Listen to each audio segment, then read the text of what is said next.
mawduuceena maanta ama muuqaalkeena maanta wuxuu ku saabsan yahay arrinta wiilkan yar ee haysatay maalmihii u dambeeyay dhinaca social mediaha.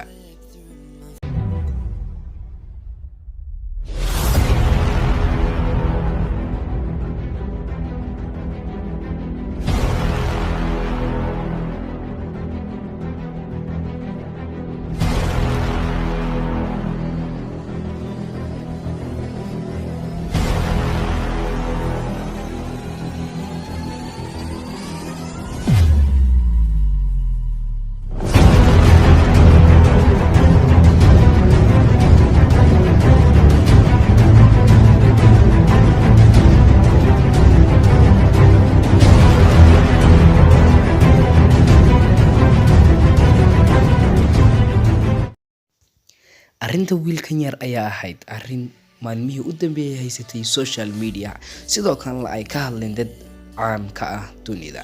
arrintan ayaa ahayd wiilkan oo ay kasoo duubtay hooyadii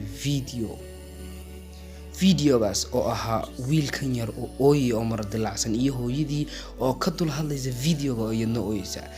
videogan oo ay kaga hadlaysay caqabada haysatay inankeeda yar ee dhinaca iskuulka, kuwaas uu kala kulmay inay ku jeesjeesaan ama ay caayaan gaabnidiisa iyo habka uu u samaysan yahay jirkiisu ee Ilaahay u abuuray, sidoo kale madaxiisa oo yaro weyn oo ay ku caayeen ardaydu. sidaas darteed wiilkan yar wuxuu ka qaaday marar dilaacaad weyn, wuxuuna damcay in uu isdilo ama ay dilaan. sidoo kale hadalladu ku hadlay waxaa kamid ahaa: noloshan waan nacay, adduunkana waan nacay, waxa ii dhaami lahayd in aan iska dhinto ama la idilo.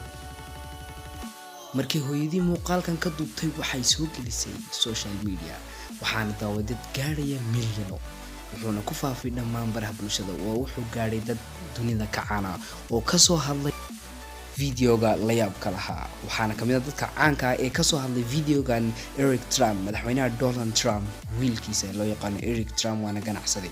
sidoo kale waxaa kamid ah jilaaga caanka ah ee Jeffrey Dean Morgan. waxaan sidoo kale meesha ka maqnayn actorka caanka ee Hugh Jackman ee reer Australian-ka ah. sidoo kale waxaa markiiba martiqaad u fidisay wiilkii yaraa iyo hooyadiiba koox Australian ah. sidoo kale waxaa wiilkii yaraa gacanta soo qabtay kooxdii Australian-ka oo la dhex timday garoonkii oo ay fadhiyaan 10,000 oo dad ah, iyagoo ka damqaday arrinta wiilka una dhisaya moraalka. waxaana loo ururiyay deeq lacageed oo gaadhaysa $300,000 ilaa $400,000. ugu dambeynna waxaa soo baxay dad ku doodaya da'da wiilkan yar in ay tahay 18 jir, balse xaqiiqatan ugu dambeyntii waxaa la ogaaday wiilkan da'diisu in ay ka yar tahay 18 jir, laakiinse uunan ahayn da'da 9 jirka ee lagu qiyaasayo. How much it is hurting us as a family. I want people to educate their children.